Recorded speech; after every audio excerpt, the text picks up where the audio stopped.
we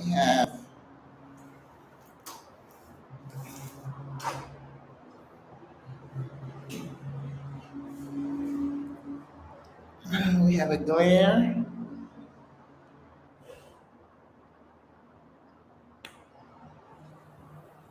A glare. Oh, that's better.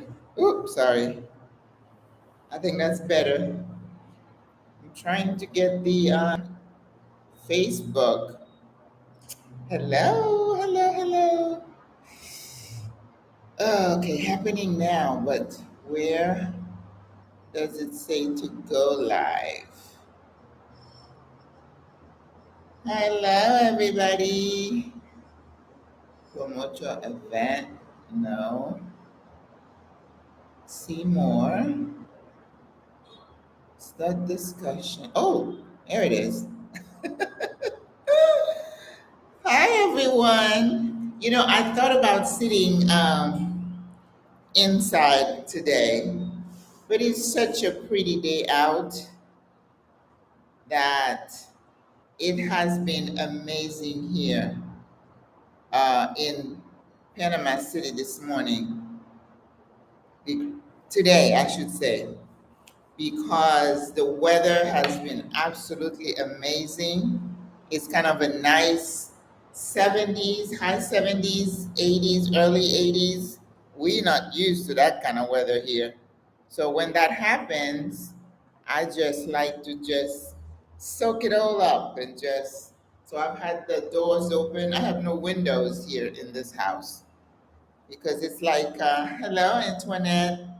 New to watching, very nice, welcome. So I only have the front door, sliding doors, into my bedroom. There's a door, that's the door to my bedroom right there. And then I think you could see it reflects the water. You can reflect it in the back. That's interesting. Yeah. And so whenever that happens, I love to have the front glass doors open and let some air in because let me tell you, that mold issue is serious here.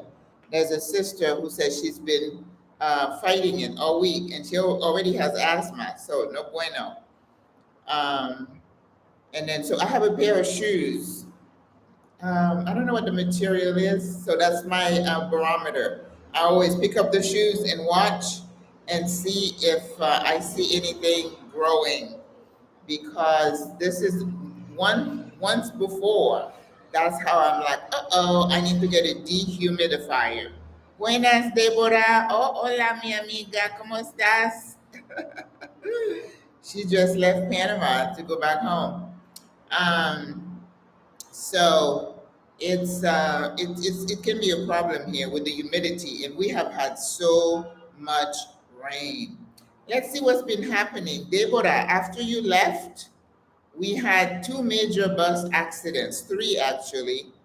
One of them, it happened in the middle of the night, close to the Darien border, like going towards Colombia.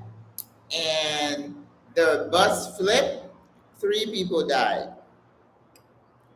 And among the dead was a 15-year-old girl. And then there was another bus that rolled. And then last night there was another bus close to Elbrook that kind of hit the guardrail. So we've had so much rain. I'm sure the roads are slick. And from experience, I can tell you those drivers drive crazy. Even the drivers in the city, on the city buses. One day, this guy made a turn so fast, I was on the bus, I fell on my butt inside a city bus. And when you are driving, when you're going with them, and because Panama is very hilly, so you're going around like this, and when they're taking a curve, doesn't seem like they slow down. Yes, they don't slow down, and I'm like, you take a sharp curve like that, you're gonna flip. And some of the buses are smaller, but the first bus that rolled over or people died was one of the major buses that I get on if I'm going to David or Bocas del Toro. But it happened in the middle of the night. And when you take those buses overnight, it's raining, the roads are slick, And then you have fog that happens in the middle of the night. No bueno, because I took a bus like that. They're like, oh yeah, you can take the bus overnight. It was an 11-hour bus from Albrook here, the main terminal, to Boca del Toro. And I don't sleep when I'm traveling like that. Hola, very good, Antoinette. You're saying in the city? Yes. And around 3 or 4, because from David you start driving. David is like, is it 8 hours or 9 hours, right? And then it's another 2 to 3 hours to get to Bocas, but you have to go through the mountains, right? And then you go up, up, up, and then you go down. So you have to go. It's on the other side to go to the Pacific, the Caribbean side, and the fog was so thick. And every time, I mean, you put these lights on. I mean, I'm sitting there watching, and I don't see anything except another set of lights coming towards you. So, and I know, I'm like, well, they're experienced, they've been doing it, but let me tell you, it was like, so I can see, let's say the driver is tired, and I'm like, I hope they don't fall asleep what they're driving with. Everybody's in there. I'm like, I did not sleep. And I did the same thing when I went to Peru. I took a 23-hour bus ride to go to the Andes Mountain. We started like 11, so it was nice to see the different little town. But then when the sun started to set, we had like a good 8 hours in the mountains going. It was the same thing. It was foggy, but it wasn't raining, thank God. The weather was good. But the fog, you can't get rid of that in the middle of, early morning. And every time, the bus, it wasn't one of those big buses, was coming around, sometimes he would honk to let whoever is coming this way know. And he waited until he could make the, no bueno. And I'm like, okay, I did it one time, no mask. No more. Oh my God. That was nerve wracking.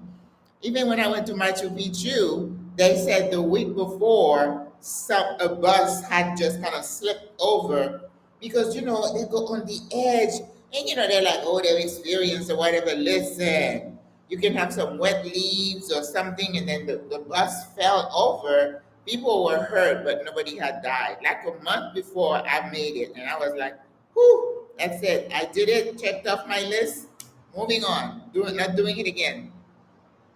Yeah, it's really sad. We've had Bukete in the western part of this country has had so much rain. In fact, if you go on social media, you will see how the rain has taken down some small bridges. We've had some mudslides, people, trees falling on home, people just barely escaping. Ooh, it is not pretty. And I was teaching this morning, and I was teaching the young lady who was there about the rainy season and the dry season. So the dry season really, it's like December through April, mid-December, December, January, February, March, April, barely 4 or 5 months. The rest of the time is rainy season, okay? So we get a lot of rain.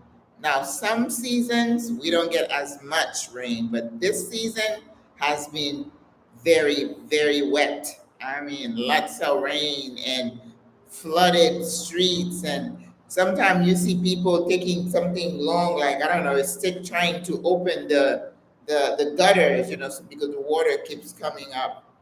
Listen, this is reality of living in a developing country. I mean, of course, in the US, I lived in Central Florida. When it rains really hard, and I used to be on the road to Tampa, there's a Tampa area that would definitely flood every time. So let's not think it's just Panama. But anyway, you coming to Panama, welcome to Panama. Rita, your grown kids are visiting there now. Really? Oh, that's wonderful. But not me. I will be there next year. Okay. We are seeing a lot more younger families coming to Panama. Panama is not just attracting retirees such as myself. A lot of people are coming with their families. It's like we're out of here. And I was talking to a sister, I think Deborah, who's on right now, and we were saying, we're thinking that a lot of people are rushing to make this decision, and we hope it works out. Because a lot of times when you make a decision in a panic mode, then it's like you really didn't look at everything, and then sometimes they all fall out or it doesn't work out. So I hope it works out. If you go into homeschool your kids, if you're looking for international schools, it's gonna cost. And then I don't know. I find that it's not. Hello, Elga, my friend. Hola, mi amor. ¿Cómo está? ¿Cómo se va? This is my French speaking friend from Texas. Yeah. So if you are going to bring your family, make sure you know what you're going to do for income. And a lot of times, if you're a digital nomad where you have a contract to do online work, remote work, if that dries up, what do you do? All right. So, because there is no way to get a job here in Panama unless you're working for an international company. All right. So just make sure you're on the up and up and that everything you crossing the T's, dotting the I's, so that you don't regret your decision. And I thought maybe before we start taking questions, we can address a topic. This is what I'm thinking. Maybe you get some feedback from you guys. I've decided now I'm going to be making 2 videos per week. On Mondays, it's going to be all about Panama. Either you're coming to Panama or you just got here to Panama, the what if, who, what, how do we do this? What happens there? Because I see a lot of people in the streets, a lot of new people at the malls, in the restaurant, so I know they're there. And there are people who call themselves experts. I'm not an expert. All I'm telling people is that I did this on my own. I can tell you how I did it. But I'm a go-getter. I'm a researcher. I like to find information for myself, and I have no qualms about landing in a strange place that I'm not familiar with. I can figure it out, right? But not everybody is blessed with that level of, we're gonna do it. The people who are like, oh my God, yeah, there was a person close to me in my life that used to do that. Drive me absolutely crazy. It's like, let's do the research and look at your options. If one doesn't work, let's go to 2, 3, 4, right? That's the kind of mindset. That's how my mind works. And I'm pretty good at finding information and asking for information, right? So make sure you have those personality trait that makes it easy for you. Or we have some people here with their children here, their adult children. Maybe some people were here in Panama during the canal, and then they left, and then they're back, and they have family. That's a lot easier, right? The transition is going to be easier. But make sure you have somebody that you can connect with on the ground. And my friend Deborah Davis knows how to do that. Boy, she hit the ground running and she's well connected. But that was her second trip and she's still coming. So the people who decide to just pack up and come, sight unseen, God bless you. I don't think I could do it, but I guess if I had to, I would, but it would cause me a lot of stress. All right? So, but again, I'm going to be doing that on Mondays. You know how to open your bank account. Deborah had an attorney's office, Deborah, and they helped them with that. But not all attorneys would do that, helping you open a bank account. Or they would send their staff with you, but they may ask you more to pay more. But we do have people here they call fixers. Fixers are people that would pick you up from the airport. And I asked this guy, who is one of the people I refer people to, and I said, how much do you charge to pick somebody up from the airport and to take him somewhere around Panama City? He said, well, it depends. And it does, because if you're a family of 3, 4, and you have each one of you comes with 5 suitcases, it's gonna cost you more. But if you pack like I do, I came with 3 suitcases, and like I said, I wish I had come with 1. Um, but it's just you. He said it's gonna be like $30. So it's kind of good for people to know. But those people, we call them fixers. Not all of them, but some. Like I met this guy yesterday. He said, "I love working with the expats, right? Because he gets to meet people from all over the world. People have all history, different stories to tell. They speak different languages, and they are different. So it's kind of nice, for a job." But he will pick you up from the airport. He will take you on a city tour where he shows you different neighborhoods. He would show you his favorite restaurants, his favorite fondas, which are the mom and pop restaurant. He would take you to parks.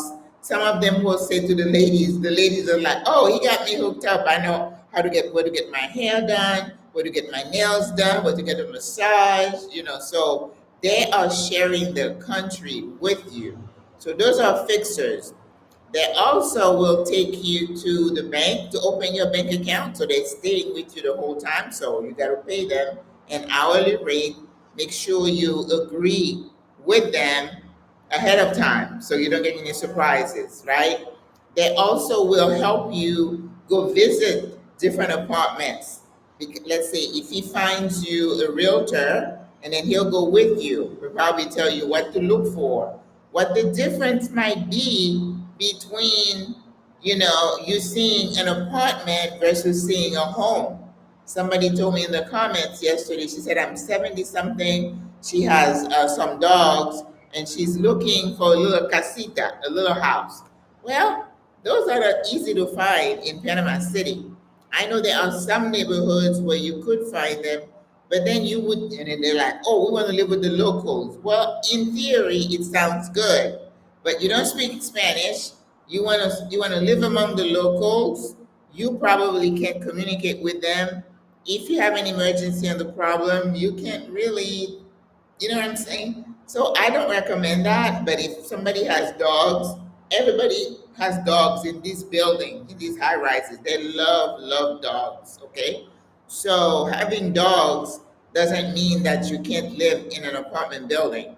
But if you want to live in a home, just know that you might be isolated, and then sometimes you have to go outside of the city center to find those little apartments. But some neighborhoods, I know they have them, like in Tocumen, past the airport. I don't think you're going to find some in San Francisco because they will be very pricey. And I don't think I see homes for rent. They're selling some homes. And they do have some other little towns where you can find homes. But those homes are not what you're used to. They are Panamanian style homes with very small rooms, multiple little rooms, small bathroom, small kitchen. I was like, I don't know. I don't know that I would like that. But if that's what you want, just know that it's a trade-off. It's a trade-off. And I think what I worry about the most for people who come over who go live in those little places is the isolation, the language barrier, and the emergency care if you need some help.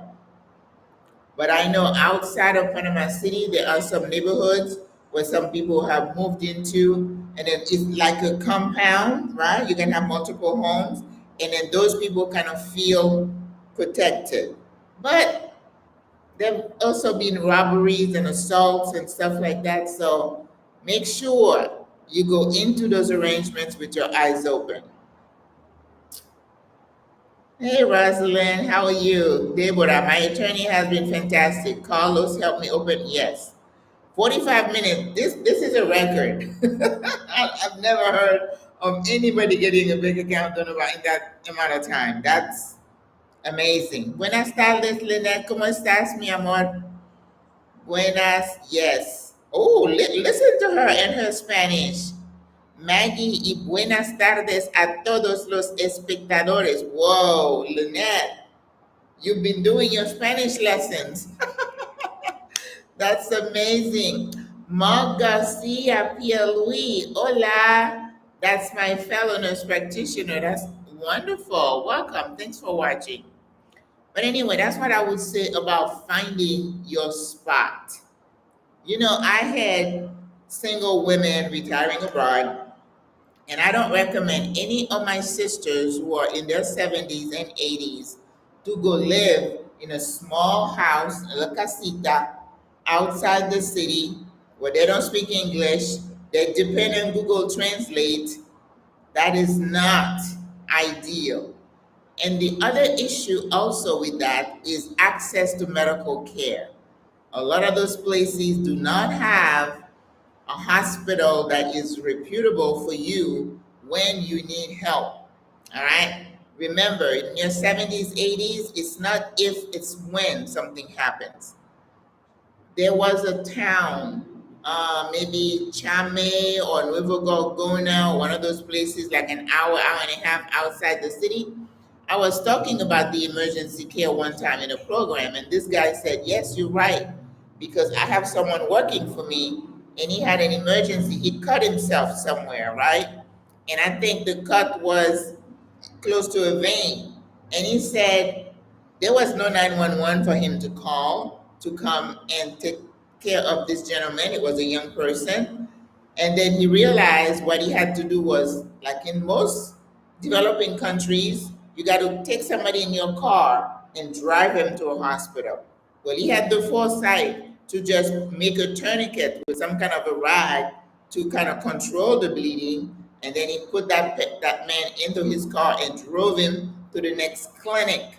So there's no 911 for you to call. Somebody has to drive you. You can't call a helicopter to come pick you up. That doesn't exist.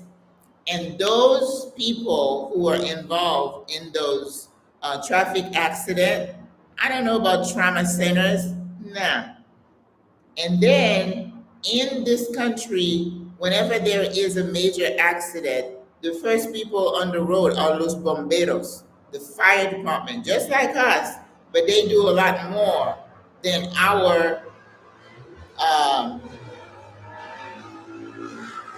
you hear that? They love the hot rods here. Yes, you know the fire, the bomberos, the firemen, they come and they do a lot more. So they do more of your like EMS kind of thing to stabilize you. I've heard different stories. Thank goodness I have not experienced any of that, but it's not what you're used to. So I tell people, in your mind, when you move to these countries, Panama, Africa, other places, you need to take the expectation, the lenses that you have. Calling 911 and somebody comes in like 2, 3 minutes. That does not happen. Okay? 911 here is going to take you to a public hospital. The public hospitals are jam packed with people. You're going to have to wait. What we hope is that they have some kind of triage system so that if you are having a stroke or an emergency, that you can move through faster. But that's not a guarantee. I'm not telling you it exists or not because I have not experienced it. People who have used the ambulance system will tell you some ambulances are bare. It's just like a glorified taxi to take you to the emergency room.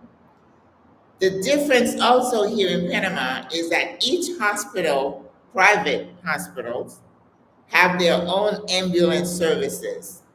So when you move to a neighborhood, what you need to do is go to your nearest hospital and register yourself as a community person. And then when you have an emergency, also something happens to you at home, call your doctor. You don't call 911. 911 is going to come in that bare ambulance and drive you to the nearest public hospital. That's what they do. But if you call your doctor knows which hospital he wants you to go.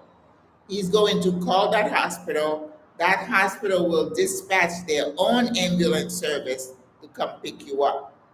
And then the same thing happens if the traffic is crazy. Oh my God. Rush hour, there's nowhere for that ambulance to go.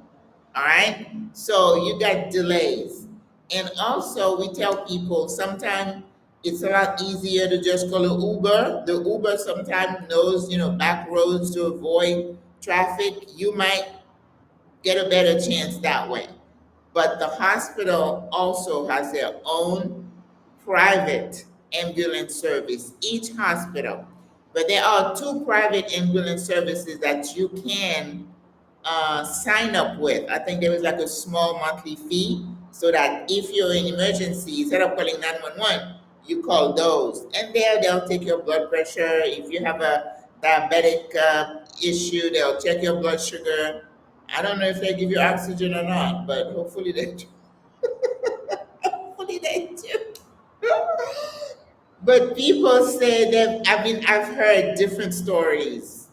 Just like with the hospitals. Some people say I live really close to the largest public hospital here. There was a sister the other day was having a stroke. She went to a clinic and well, clinic slash hospital. She did have the sign of a stroke, the drooping on the face and confusion and all that. And then they said to her, yes, you're having a stroke. You need to be in our emergency room, I mean, in our ICU. And then the thing also is like, okay, we need to advance charge your card for $6,000 in order for you to be admitted here. Do you have that amount on your card? No, I don't. Well, no can do. Now we're gonna have to call 911, public transport to take you to the public hospital. And in that time, we're talking 3, 4, 5 hours. Those of us, these two people on YouTube know what I'm talking about on Facebook. Time is of the essence when you're having a stroke or a heart attack. Do they have TPA here, which is to dissolve the clot in your brain, in your heart? I hope so. But I know if you go to one of the larger private hospital, you have a higher chance of getting that. But in your mind, you have to think, what if I don't get there in time? What will be, will be. You have to be okay with that in your mind. So you don't come here bad mouthing the system. That's the way it is, okay? So really think when you come here to stay, where you're going to put yourself and the things you need to do to decrease the likelihood that in an emergency you're not going to get care. One sister had it was an emergency. She went to see her doctor. The doctor tried to stabilize her. And in an office, they do lab. They'll give you oxygen. They'll give you a nebulizer treatment. They'll sometimes give you an IV while you're there just to stabilize you. But if they feel you need more acute care, the doctor will call their colleagues wherever the hospital might be and direct you there. So that's what they did for that sister, and it worked great. But she said too, when she got to the emergency room, she didn't speak Spanish, and she had a sister who was translating for her when she got to the emergency room. But once they take you inside, it was just her and the staff and the communication, right? So she said everything that the doctor wrote a script to do, it was like, give me your credit card to put an IV in, credit card to draw labs, credit card. They are not going to do anything for you if you don't pay for it. Now, they will do an advanced billing, and then at the end, they'll itemize everything, and then at the end, they'll charge your credit card the rest of the bill. And if you are in a public hospital, the prices are really, really affordable because those programs are for the population, and the government makes it very affordable for the citizenry to get care. The problem is the delay. When you go into the waiting room, it looks like a regular emergency room in the US during flu season, right? But when you're ready to go home, you still have to take care of the bill. So if you can't pay, you're gonna have to call somebody to come and check you out because that bill is gonna have to be paid. If it's $400, $500, you gotta pay it before you leave. Okay? So understand, healthcare is not delivered the same way. We go to the doctor and we pay cash, and it's very affordable. The doctor visit $30 up to $60. People have had MRI, maybe $195. Things that are very affordable For some people, it may still sound like it's a little pricey. I was telling this sister, she's like, I said, there is a program at this hospital. It might cost 200 a month. She's like, 200? That's expensive. And I'm like, where's you coming from? How much do you pay over there? Come on. And if you need some kind of coverage, you're gonna have to be willing to pay. That's what you work your whole life for, right? So that if you get to this age and you need care, you got to pay your doctor to see you. And the doctors here are phenomenal. They are nothing like what you used to. They care, they are very personable, they take time with you, they look at all your medications. A lot of them are a little bit on the holistic side, they're not prescribing you herbs or anything, but they try to tell you lifestyle changes and stuff to do to manage things like your diabetes or hypertension instead of giving you pills, which is what we used to, right? So, yeah, it's different. It's very different. So, just know what you're getting yourself into and don't come here expecting something that is not. There is no indigent care. There is no law that says it's not like at home. Medicare says you have to, the government says you have to treat everybody. Well, you know what that means. They see me coming. If I have insurance, ooh, you get everything done. But if you don't have any insurance, take some Tylenol and go home. That's what they do. We know that, the inequity in the system. But at least here, you're allowed to access any hospital. You just have to be able to pay very little on the public side and some on the private side. I had an MRI and they billed my insurance 7,000 on the East Coast. Was that in the US? Yeah, here they're not that pricey. And I'm like, you mean because that lady also was having a stroke. She was in the emergency room. So I'm going in there trying to translate and find out for us to call her family and all that. And then I'm standing there. I was inside the emergency room. And then I'm looking to see, oh, okay, they had a cardiopulmonary room, they had a respiratory room, and my sister was in the cardiopulmonary room because she was having a stroke. And she was sitting there, and I was like, "Can I go in there and see her?" And I'm like, "Oh, no, no, no." And then the nurse came out, and he said, "Oh, are you waiting for her?" I'm like, "Yeah." "Are you family?" "No, I'm a friend." Well, let me give you the slips. The lady was sitting there on the gurney, and he brought me 3 or 4 slips.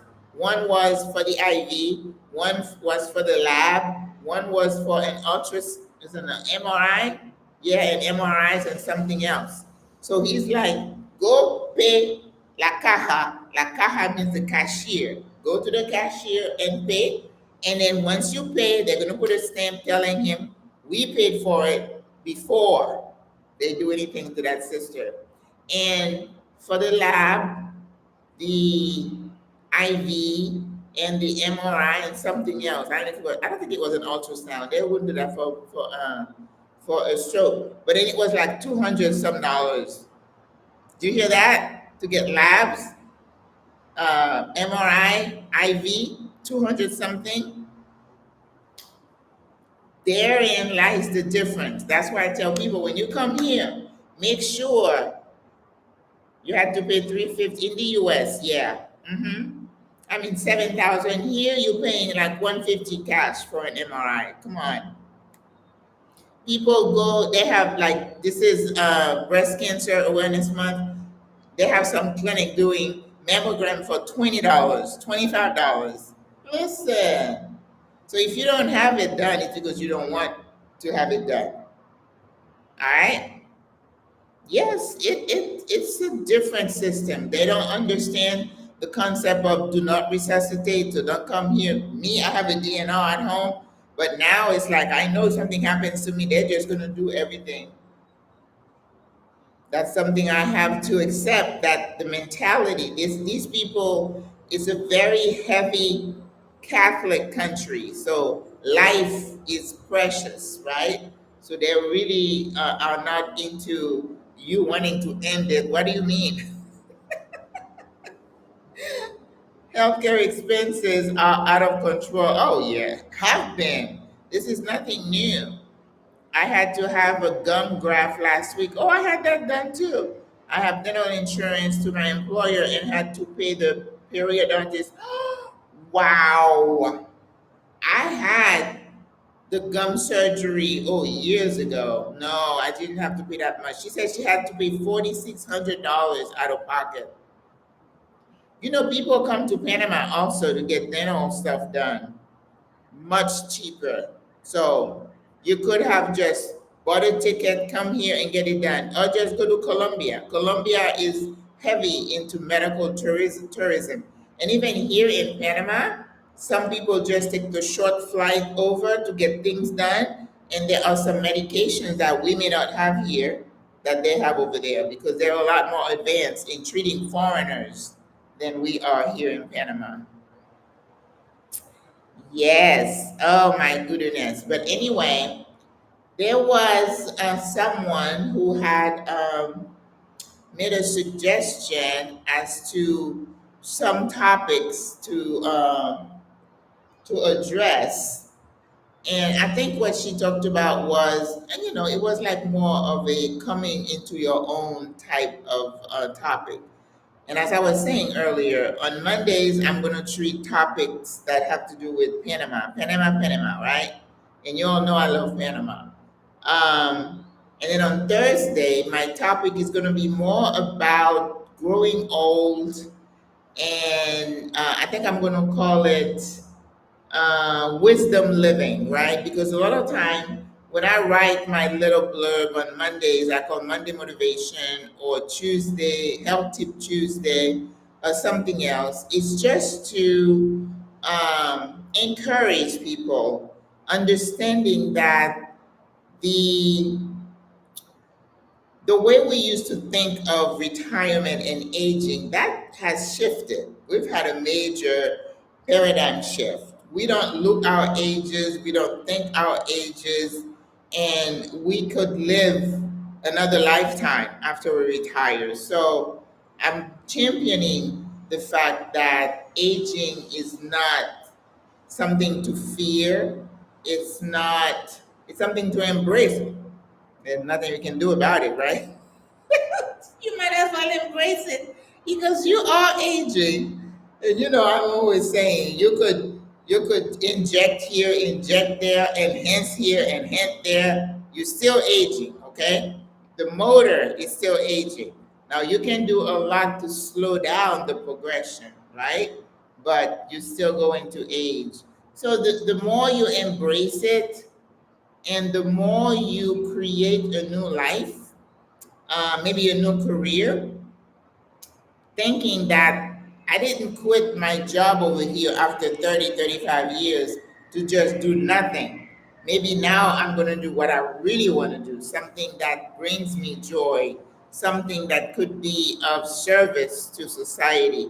So always, I think it's good to embrace your age. I don't have fillers and cutting and lift. And I mean, if you have a bladder that is really low, yeah, you might want to do a bladder lift so you don't have to be one. There are some things that you may have to do, your knees, your hip, the replacements, because joint replacement is big business, right? Because we all want to have a new hip or a new knee so we can keep going. So those are part of the process. But I'm saying that you can embrace the changes and everything that you've learned in your previous life and then bring it into your newer life so that you can have a new and improved version of yourself. And you become, I don't know, I think we get better with age. In terms of relationships, we don't pin after not being married and it's like, I'm like, I just don't have time. I just think it would be more of a hindrance to me. But that's me because I'm not married now, right? But if you've been married for 40 years, oh my God, I celebrate you.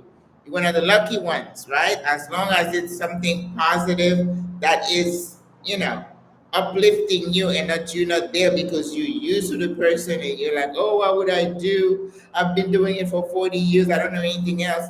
I can't relate to that at all. Mm-mm. Dawn, hola Maggie, watching you from Leesburg. Oh my God, Leesburg, Florida, close to where I am. Hubby and I already have our permanent residence in Panama. That's great.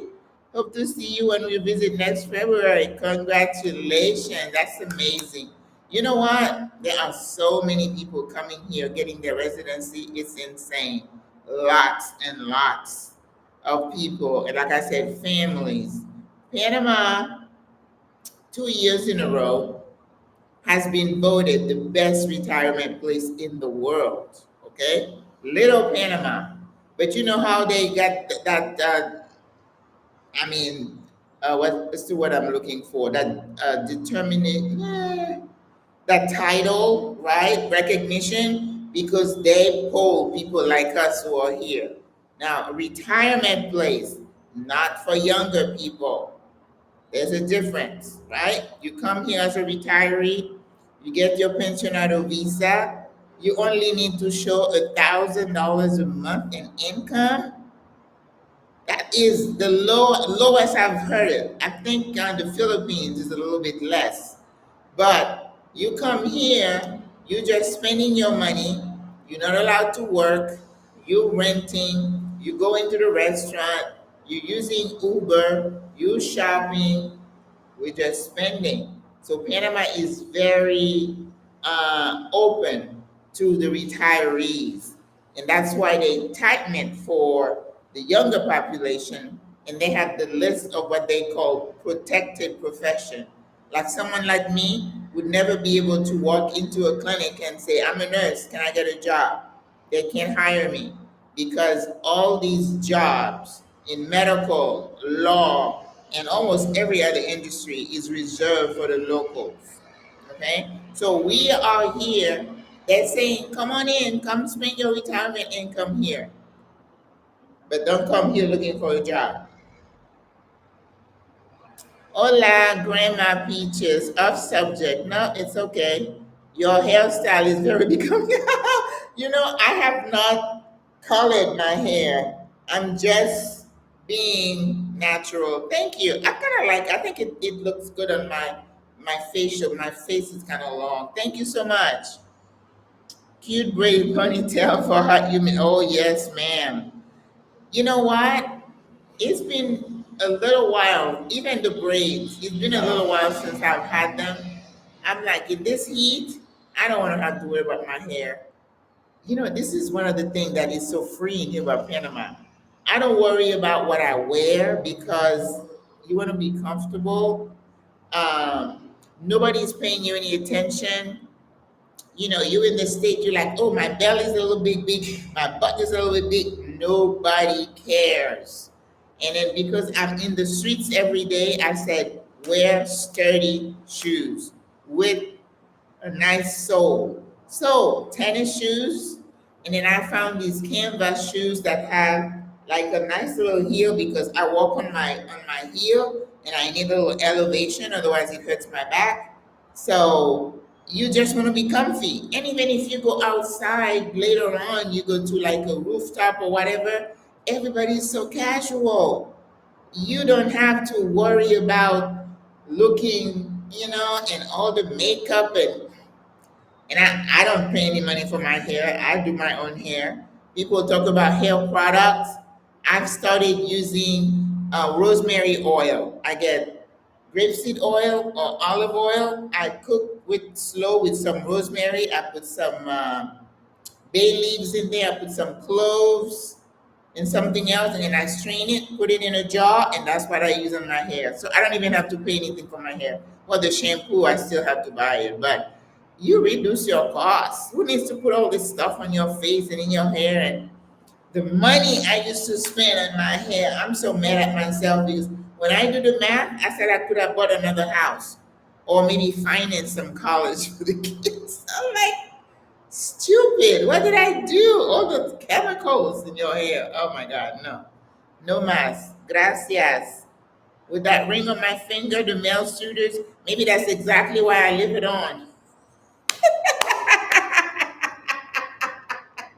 Someone said that to me before, and I'm like, they think I'm taken. Yes, I'm taken. No, no, no, no, no. I'm not. Mm-mm, no, no. I'm good. No bueno. Do you guys have any other questions? But anyway, growing older, I don't want to say growing old, but growing older is such a privilege. Like I wake up this morning, I love those cloudy, rainy mornings because some mornings the sun shines here at 6:15. It is blazing hot when it's not raining. And even with the long blinds that I have in my room, I could see some glares. I'm like, what time is it? 6:15. Oh my God, it's so bright. But I kind of like the rainy season because the temperatures are cooler and you can have some nice rainy mornings, but we get some storms too. So you wake up, you do your whatever you do your routine. Usually I'm on my phone. I know it's bad. And then nowadays I have to physically just put the phone down because after reading three or four of the same negative stuff, I'm like, okay, I can't feed myself a diet of all the negative stuff going on because it's out of my control. Therefore, I have to protect my mental health and not feed myself all that. So you try to find a positive spin on life. You read some good, some people do the meditation, some people do, they listen to podcasts, some people read the Bible, but I have so much that I'm wanting to do that I really don't have time to be bored. Does that mean I'm always 100% happy all the time? Absolutely not. You do have some days where the whole outlook of everything that is happening does get to you. And I tell people nowadays, my tears are never too far away. I've always been a crybaby anyway. Grandma, thank you. I've been a crybaby even when I was a child. My mother would say poo, and I was like, oh. I've gotten better, but my tears are very near the surface when I see injustice and pain and people being treated, we being treated the way we've been treated for centuries. And then you have to physically make yourself shift and say, but then there are others who are worse off than us, right? You have to always have to find that silver lining, that thing that's gonna bring you back to the center. Because if you allow yourself to go down that route, I always say there is a cliff waiting for you to just fall off. As a psychiatric person, I used to always say there's a fine line between sanity and insanity, right?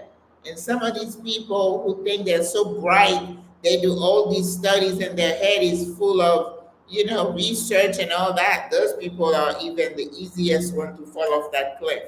So you have got to be the guardian of your mind, right? So that's why you don't keep watching the same thing over and over and over and over. What you're watching, is it uplifting or is it depressing you? If it's depressing you, why do you keep watching it? What can you do about it? I tell people always put somewhere in your house the serenity prayer. Lord, help me to accept the things I cannot change, right? Courage to change the things I can, and the wisdom to know the difference. What can you do? Do what you can. If you can change something, do it. And I tell people about your body, don't wait till you get a diagnosis to start juicing or eating all your veggies. Don't do that. Start living clean now. And then with your mentation, just say, okay, I'm only going to listen to positive podcasts. I'm going to go for a walk, I'm going to put my earbuds in, and I'm going to listen to a positive message. You have to be intentional about it. It's not going to happen on its own because the system is out there to suck you in. But you have to fight. You have to fight. Why did you change your mind about retirement in Africa? I'm curious. That's a good question. When I decided to go to Africa, I wasn't ready to retire. Of course, like a lot of people, I wanted to go to the motherland. I wanted to put my feet on African soil. That's where we come from. I wanted to do that. But when I went to Ghana after COVID, I recovered from COVID in 2020. I had COVID in 2020. So I said, and everybody, not everybody, but most people who recovered from COVID, we kind of had a mind shift about the brevity of life, that virus could have taken me out. And why didn't it? Why did it take the person I work with who was younger than I and who died? So it was like, what are you going to do? Just live for today, do whatever you can now. So being the entrepreneur that I am in my mind, I was like, okay, when I retire, because I always thought that retirement for me meant a stepping stone to something different, which is what I'm doing now.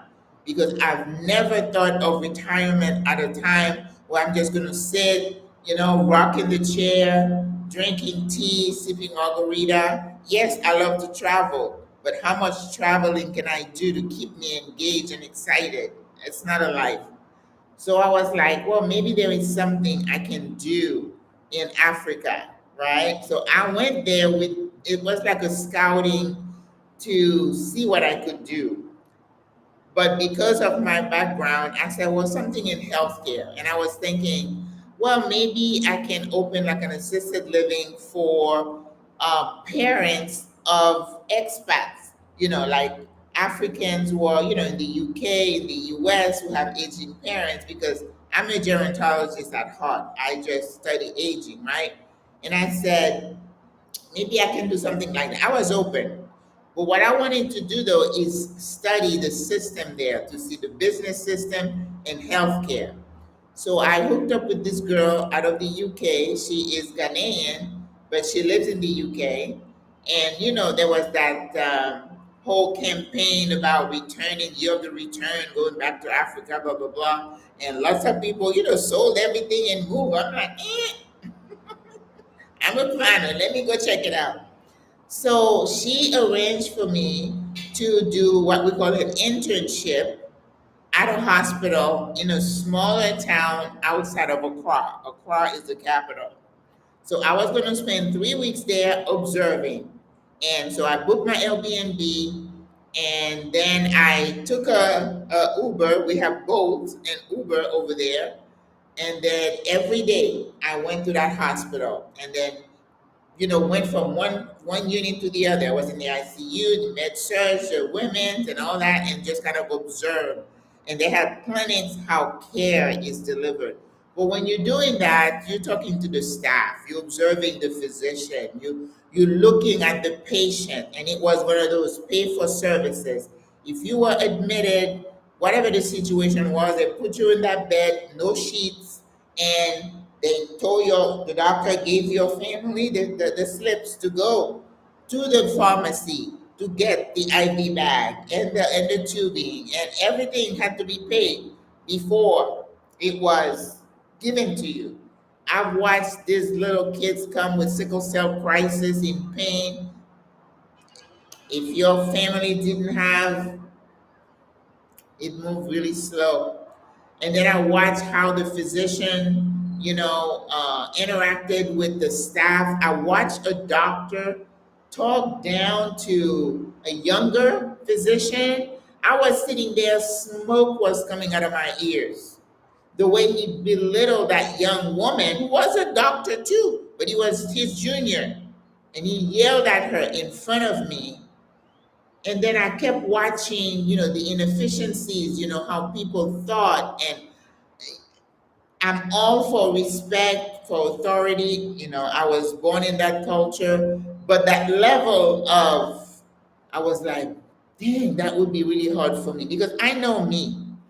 And so I was talking to people, would that be possible to have a facility? And even this guy was like, oh yeah, I know exactly. I'll take you to this place. They have a building. You can get the people there, but I'm thinking, I was like, well, then I have to hire these local people. And the way the mindset was very apathetic. There was like almost apathy, this is the way we do it, we're comfortable. Therefore, we're not looking to become efficient. We're not looking to improve. We're not looking for this, for that. And I'm like, knowing me as a perfectionist and to know that I'm going to hire these people and constantly be, I said, you know what?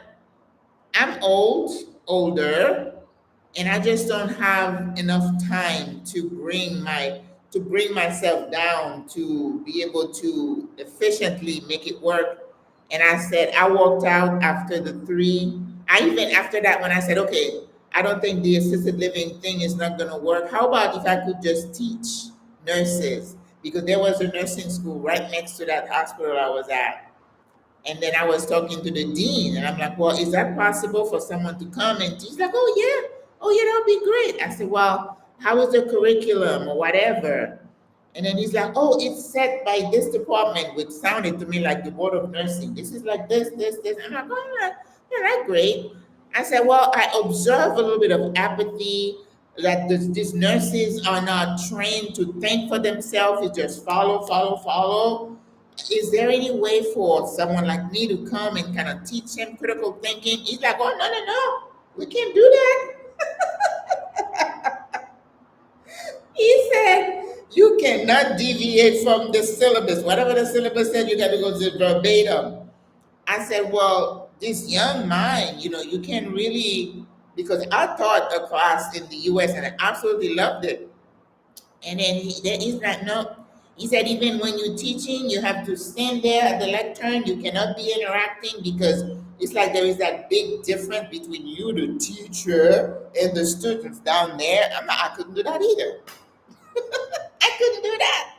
So I tell people it's all about knowing yourself and what you are willing. And I said again, if I were 20 years younger and I had this much time to acclimate, I might have considered it.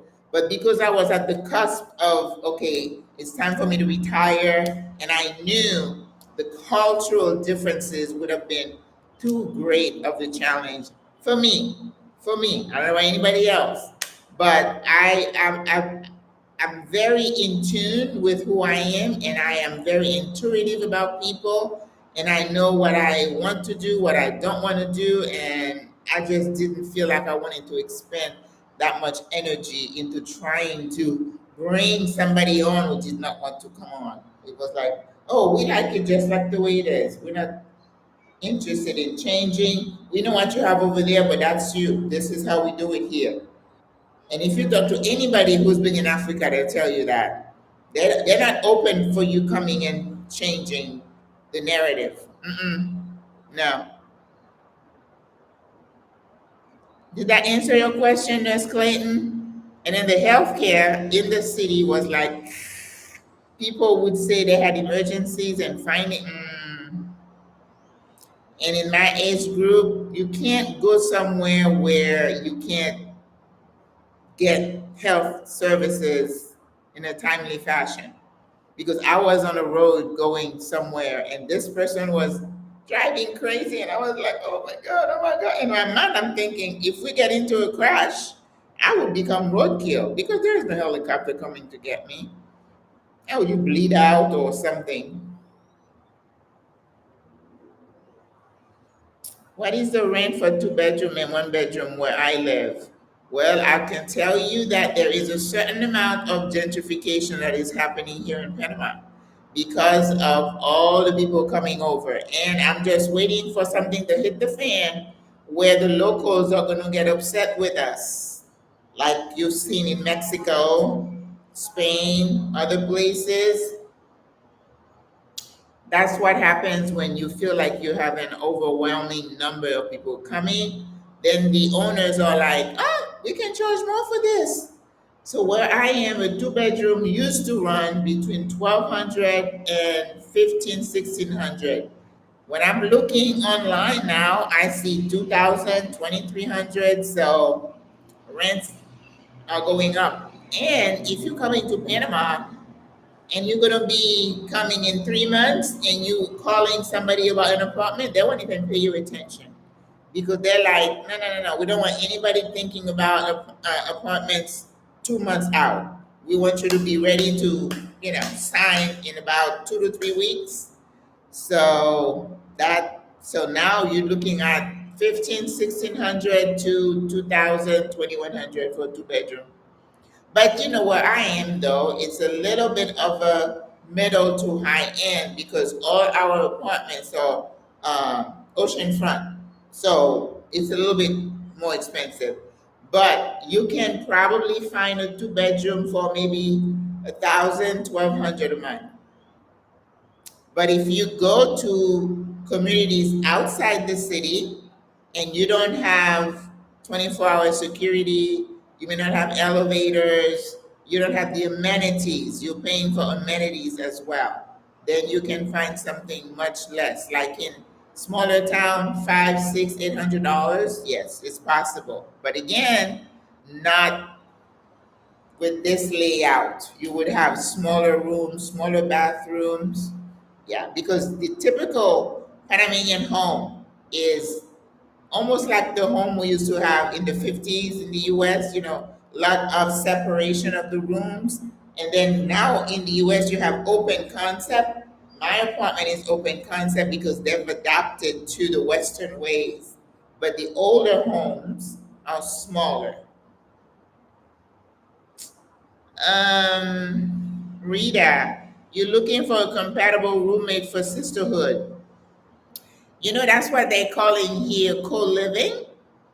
There was a sister I thought was doing a co-living thing. The other day I referred someone to her and the person came back she said, oh, I don't know anything about it. So I don't know if she's still doing it. But we have like 2 or 3 sets of sisters who are like in a co-living situation, but they were friends before they came to Panama. They knew each other before they came. Even I'm in a two-bedroom, and only this year have I had visitors. Before, my daughter hadn't been here, my boys still haven't been here, but I went home in February and I said, well, I may be leaving my apartment at the end of my lease. So if you guys want to come, you need to visit now because after that, we have plenty of Airbnbs, right? But this year, I had 3 sets of visitors. But sometimes I think about it. I'm like, it would be nice to have someone, to share the rent with. But it's a risk. You don't know people. You don't know if they're going to pay or not. And just having somebody in your space, it's not for everybody. So if you know someone before you get here that you think you can live with, because even you may have some friend that you probably wouldn't want to live with. Like for me, I'm an introvert. If I have someone who's loud and talks all the time, I couldn't deal with it. I couldn't. So compatibility is a big, big concern in co-living, you know? So I don't know. I don't know. I know people contact me all the time. I said, if you bring your friend with you, yes, you probably can make it work. But the 3 ladies I know who are doing it, I don't know the details, but they seem to be doing well. And the trust that they're building with each other is amazing. They're sharing information and being responsible for each other, something that we at SWRA in our group, we're trying to really get the sisters to be tight and committed because this is what this is about. Growing old here and feeling supported that you're not by yourself. So that the next time something happens, then you have to run back home. And I'm trying to stay away from that nursing home. I don't want to go back there. Right. I know. Who wants the stress? You in your apartment, you wake up when you want. And that's the thing about not being hitched to either, with someone asking you what's for dinner, where you going. We move at our own pace. If we want to do anything today, we don't do anything today. And you turn around, you're like, I remember my girlfriend, she had been single for the longest time. And then I think she got with this guy, and then I think she was like in her high 30s, like myself. She had a baby. She said, Maggie, I have been in my house for so long. She had a house. And she said, now I turn around and there's a kid in the house. She said, I kept saying, what are you doing in my house? When's your mom coming to get you? And I'm like, no, that's what happened. You decide to have a child when you're almost 40. Oh, that was funny. That was funny. Lynette, I've been praying that they people of Panama maintain the welcoming. Yeah, but you know what? We just don't know what might happen because they might get to a point they get so many. I know the attorneys are making a killing. They cannot keep up with the numbers. So many people, and then so far they're just giving out those visas like hotcakes. Yep. I'm in my little neighborhood, been here 2 years. So whenever I walk around, the guys in my building are still very nice. But of course, I bake and stuff sometimes, so I kind of sweeten them. And they're still very nice. When they see me, I'm like, hola, buenas. They smile. I'm like, okay, we're still good. When I'm walking through the metro, the same guys, I pass them inside the metro or in front of the bank. Sometimes security says, like, hola, buenas. So they used to see me. I have not felt anything different so far. So, but I hear of people reporting some Americans going to restaurants and being rude. Whew, yeah, with all of them coming, you're gonna have some bad apples coming here too, because we are very deferential to the locals. We're respectful. We understand.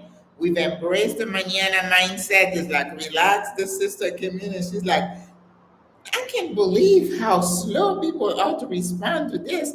I'm one of those. I answer a message, an email right away. And I'm like, ooh, sis, no one told you. You have to embrace your tranquilo. Nobody rushes about anything here. If you come here, be prepared. Don't be in a rush. It's not going to get done today. It may not get done tomorrow. So you have to relax. Embrace the mañana. That's why we say embrace the mañana mindset. So just relax. So far, I haven't seen anything. If that's going to change, I don't know. I don't know. But they may have some pressures from other places too. But so far, so good. So far, so good. But I have noticed an uptick in the prices. So with my apartment, when my lease, because you sign a 12-month lease. So when my lease was coming due last year, and mine's coming again, because my landlord lives in my building. She's a landlady, and I said, "Are you going to increase the rent?" So I don't know if she's going to do that this time, but I wanted to ask her. I said, "Are you going to increase the rent for the upcoming? Because if you are, I'm probably not going to renew." She's like, "No." You say you're a good tenant. You pay your rent on time. I'm not changing because you don't have to re-sign a lease. It automatically renews. Now, I'm hearing from some people that the landlord have told them they would increase again, supply and demand. But I haven't gotten anything from my lady, and I think my 60-day before my lease was yesterday. So I don't know if she's gonna do it or she's gonna continue it, and that's something that you are prepared for every time your lease is coming due.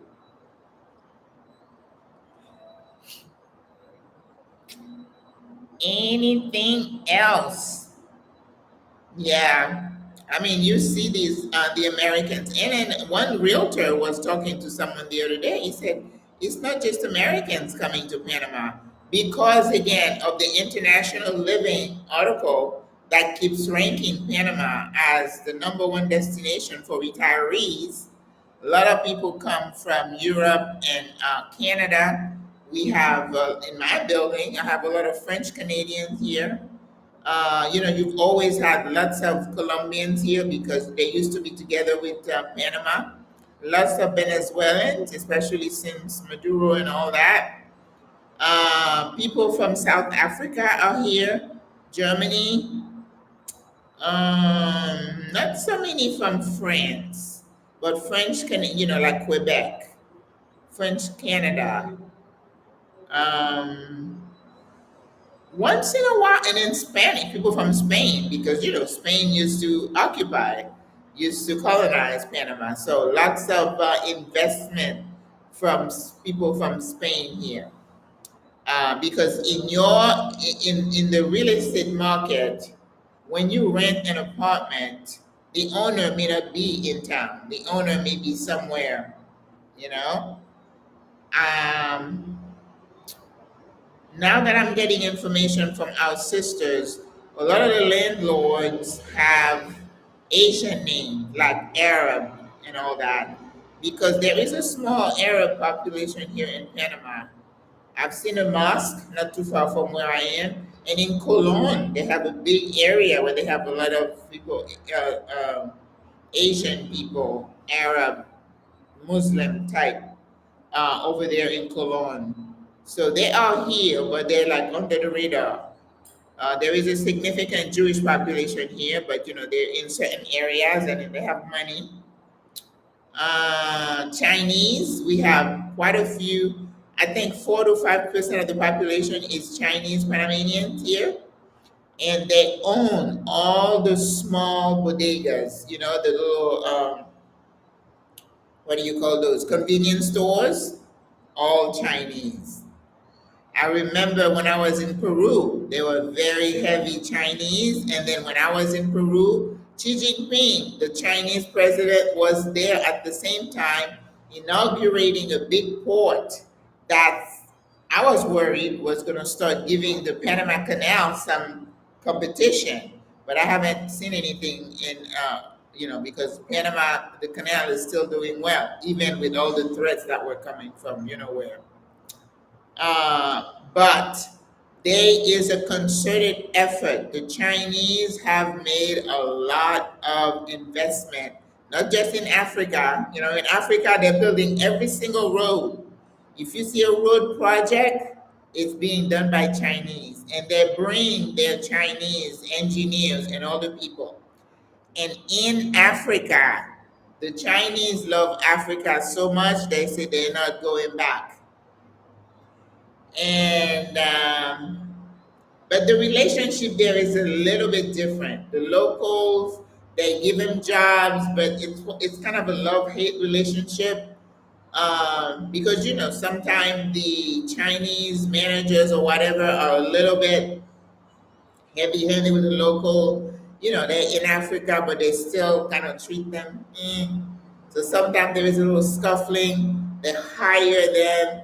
Sometimes I see the African ladies being, what do they call them? Anuera. Not the babysitter, but au pair type of thing. And even here, if you go to the Jewish section of Panama City, you see a lot of young women from other countries, maybe from the Dominican Republic or Colombia, pushing like little babies in strollers. So they have a lot of nannies.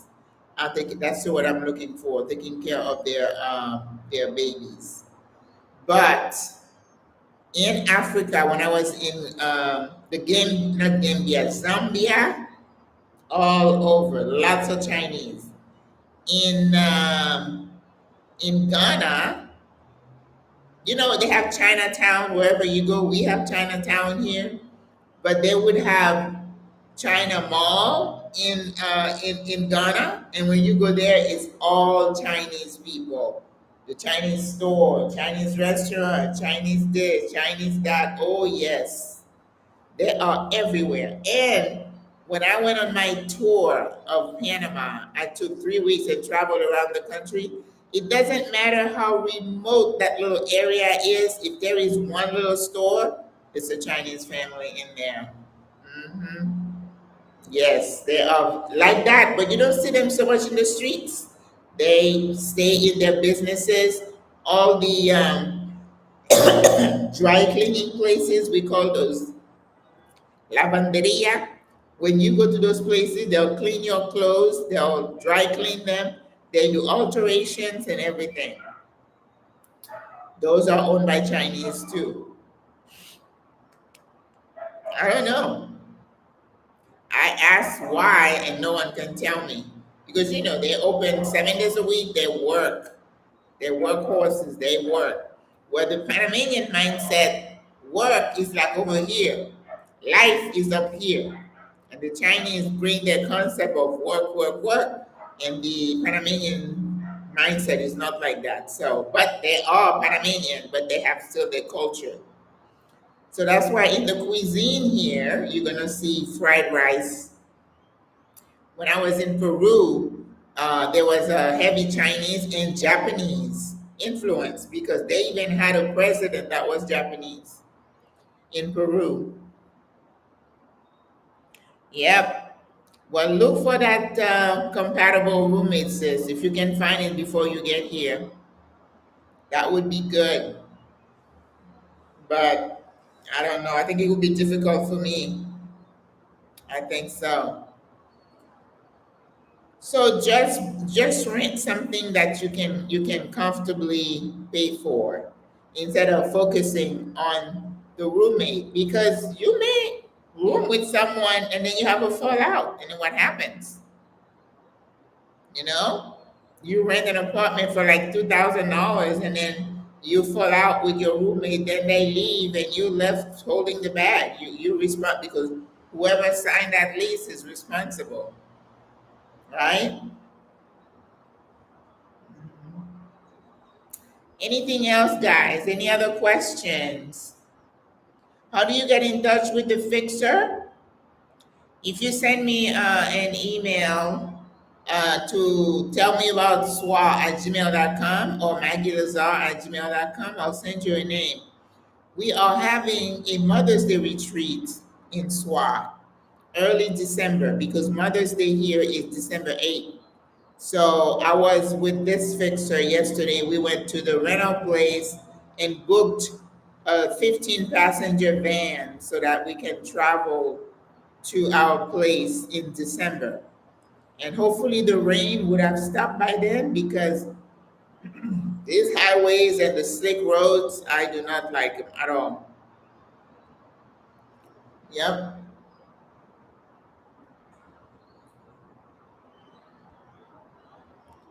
Anything else? Any other questions, you guys? So October, Halloween is not big here, but if you go to stores, you may see some decorations. What I've been seeing now, Christmas. Oh, Papa Noel is already out, and all the decorations are coming out. So they're not into Thanksgiving, and then it's like they're already decorating for Christmas. Christmas is big here.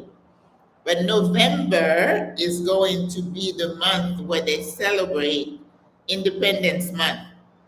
And when you're talking about independence in Panama, it's Dios y Patria. Dios y Patria. That means God and country. And they celebrate that all month long. They celebrate separation from Colombia. I think, is it the 4th of November? And then later on in the month, I really need to hone on those dates. They celebrate independence from Spain.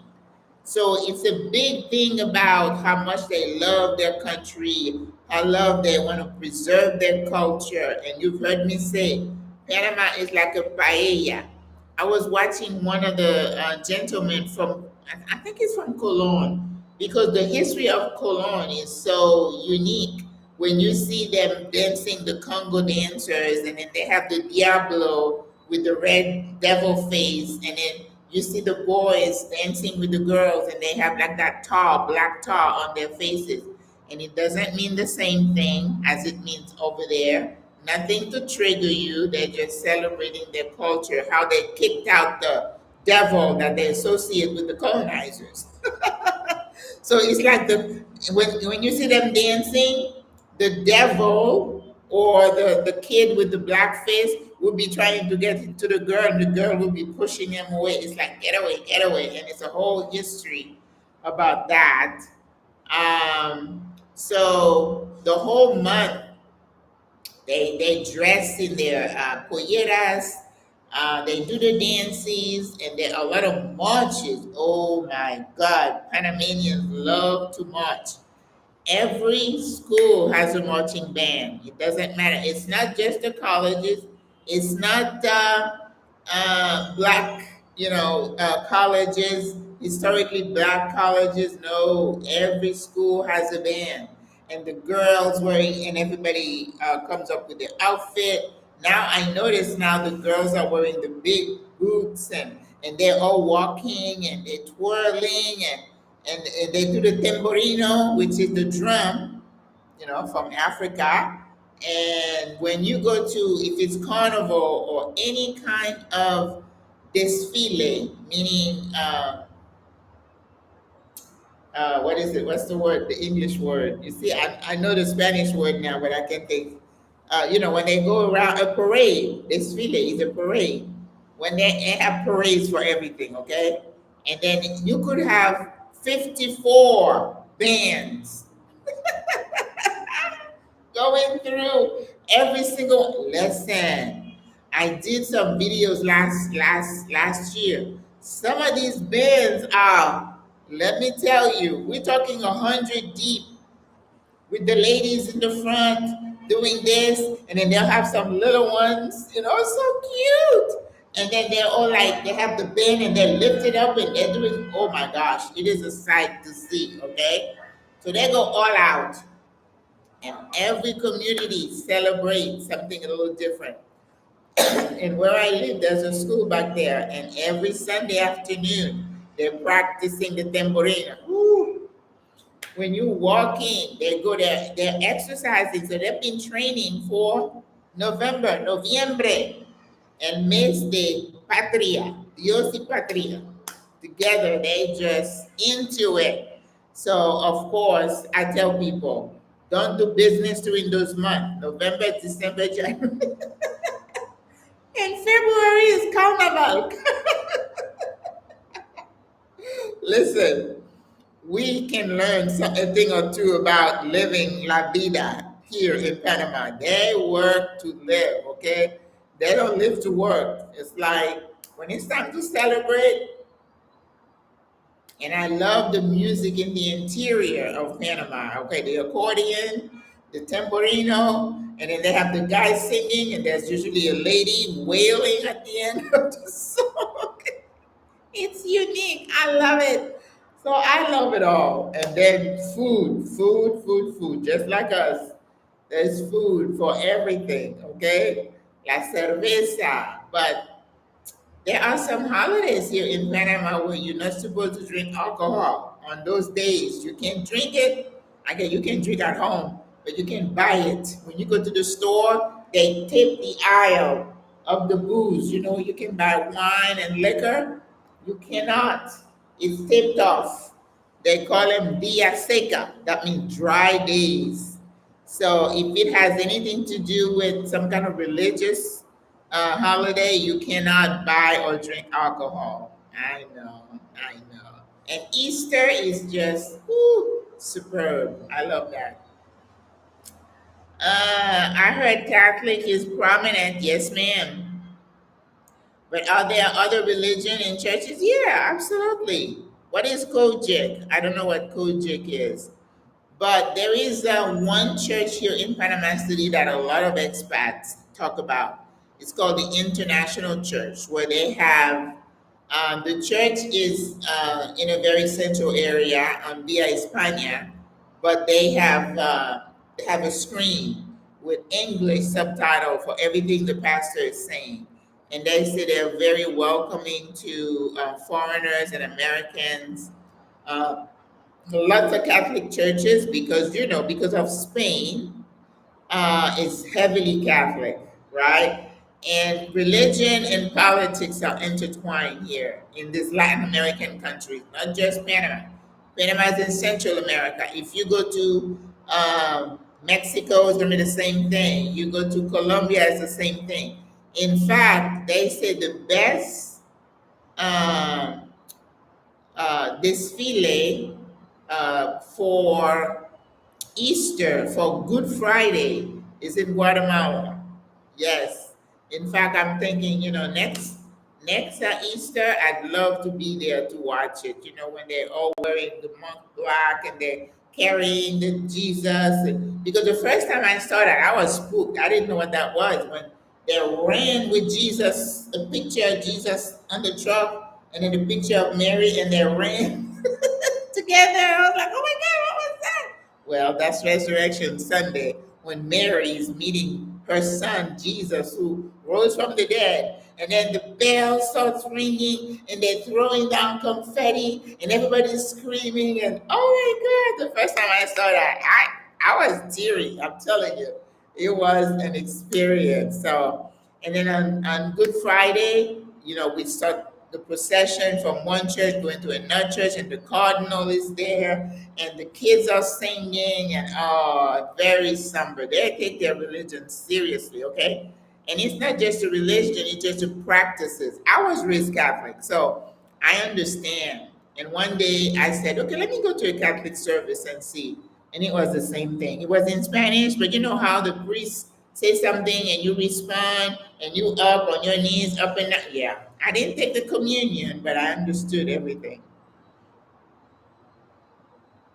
Oh, Church of God in Christ. Oh, no, that one, I've seen a Methodist church, lots of Catholic churches, and there are two churches where they hold services in English because, like in Casco Viejo, they have, I think it's Church Francisco de Assisi Church. They have a service in English, and they have, let's see, I see some Baptist churches, not that many.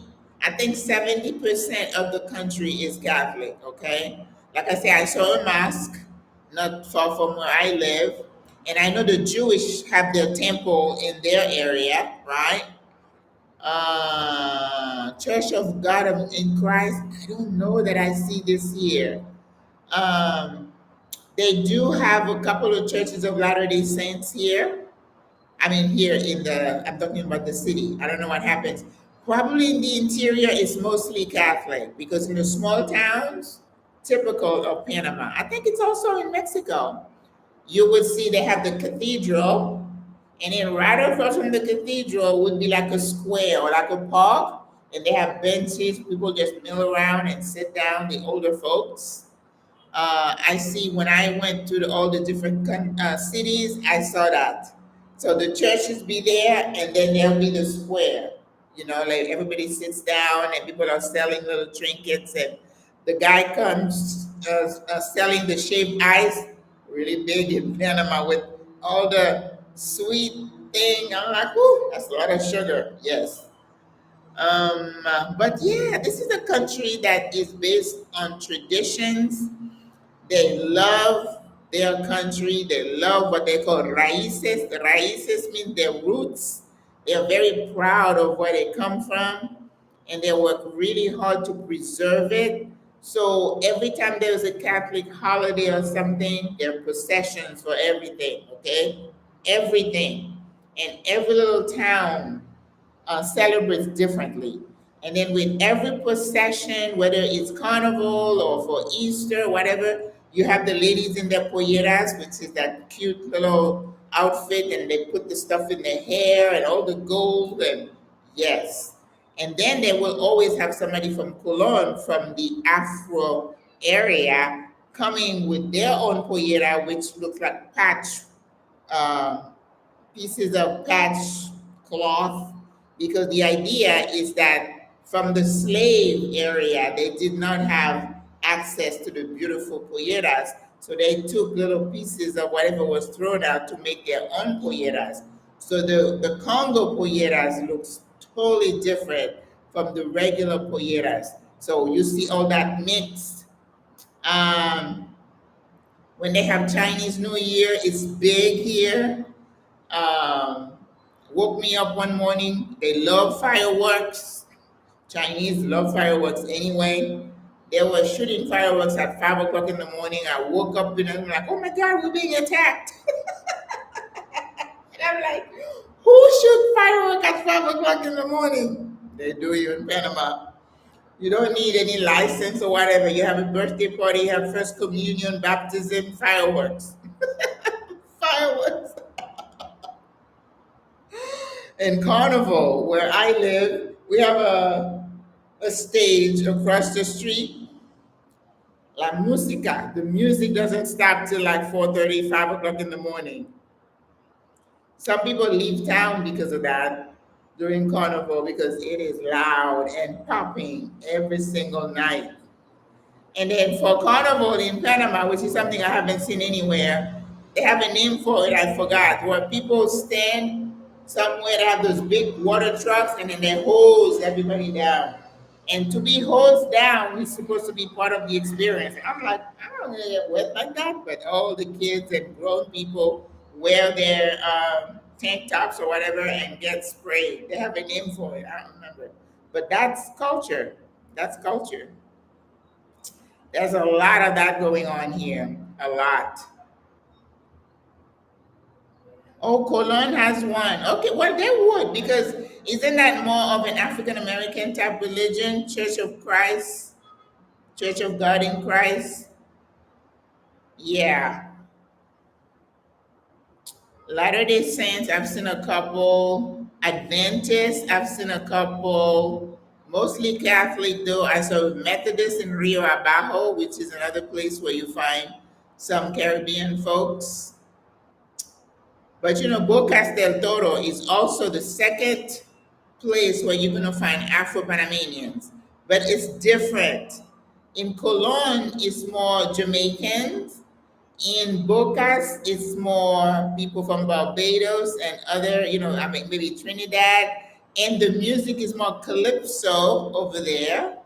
When in Cologne, you're gonna have the reggae and some of the other. I'm telling you, it's just like a paella.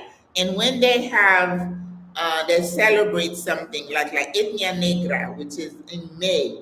They celebrate Black heritage the whole month. So you have concert and all kinds of things. You see what I'm saying? We celebrate every month. In May, it's the whole month we celebrate La Etnia Negra, Black ethnicity. And they would have bands or groups coming from Bocas del Toro to do their dances, and the music is different, and they all come together to celebrate, to uplift.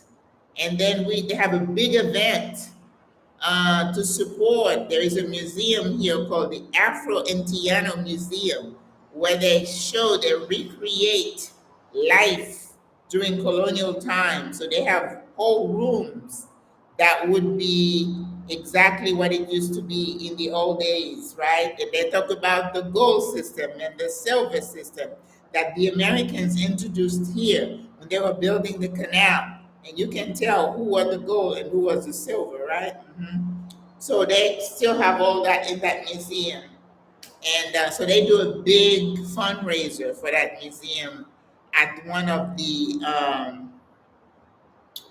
what do they call those places when they have events? And it's usually packed, packed. And of course, the food, arroz, chicken, sows, they eat that pig feet that they pickle. I'm like, whoo, I'm working on They have all kinds of things, and people just love and they eat, and oh my God. And then they celebrate the indigenous people. We have a whole week-long fair for the indigenous folks at this big Atlapa convention center. That's how big the events are. And the place is bomb. Everybody shows up. They're dressed to the nail. The music is popping, and la comida, the food. Everybody brings and buy food. There is an event that this guy put together not too long ago to celebrate Cologne. Michael Chen. His name is Chen. He's Chinese, but he's Chinese Panamanian. And he's in love with Cologne, which is where the Afro Panamanians are.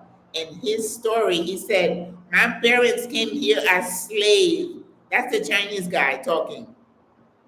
I'm telling you, Panama is amazing. That's why every time I travel, I went to Costa Rica, I went to Peru, I went to Africa, and I feel the best here in Panama.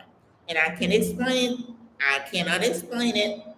And I was like, well, some days, maybe Africa, no, Panama still comes to the top. Don't ask me why. I don't know. But I trust my intuition and I like to stay where I feel the best. Apostolic, this is a place when if you go to Cologne, I would ask somebody who lives in Cologne. The guy I was with yesterday, I'm trying to set up like a food tour for us, for my group in Cologne. He's like, hey, just go to Cologne. I'm from Cologne. I'm like, hook me up. So we're gonna have him take us over there so I can ask him. So you may be able to find those in those Afro centric places in Bocas, Rio Abajo, which is here in the city a little bit. I don't know if is it west? I don't know exactly which direction, but it's at the end of Via España. So that's where I started Methodist Church. They may have an apostolic church there. Yeah. I think those things you just have to ask people. There's a sister who she's my 80-year-old matriarch who's here. She said before she came, she found her church, and she had her church and her group already in place before she moved. So you can find out. Yeah, but definitely Catholic is the biggest, largest religion. And the Monsignor here, who is the head of the Catholic Church, is very, and of course, Catholic priests have always been politically involved. I don't know if it's a bad thing or a good thing, but you got to know what's happening in your country. All right, guys. I can run my mouth forever. Any other questions?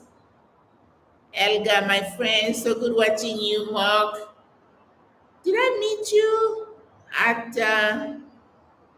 the place when I was leaving?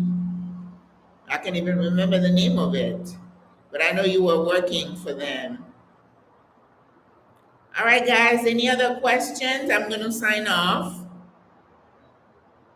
Yeah. Yep, if you can come visit Panama, just see. Panama is a beautiful place. I never thought I would retire in Panama. I came to see the canal and thought maybe I would check it off my bucket list. And it was like, oh, let's take another look. And I've been in love ever since. I like being here. Really, really, really like it. All right, guys. Thank you for tuning in. Tomorrow for my live with the food, I got me. Haven't seen the canal when I visit. Oh, no. This is the first tour you should take is the canal. It's just a feat for the eye. The water level up and down, how these ships go way down and then they go and then they go back up the other side. It's amazing. And of course, Morgan Freeman. People love to come to listen to him explain the story. So old. I think they need to upgrade. You are welcome. Have a good weekend, Grandma. Yes, for tomorrow, I got some okra that I'm probably going to cook a ratatouille with okra, and I came up with the name for it. Oh, okay. I got you. I got you. Yep.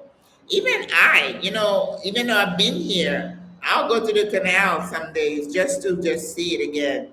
In fact, this week we had a big English ship come through, and I took some shots. I'm gonna put it in a short, and it's beautiful. And then we have different spots. When the cruise ships come, they go to Cologne actually, and then they bus them back into the city.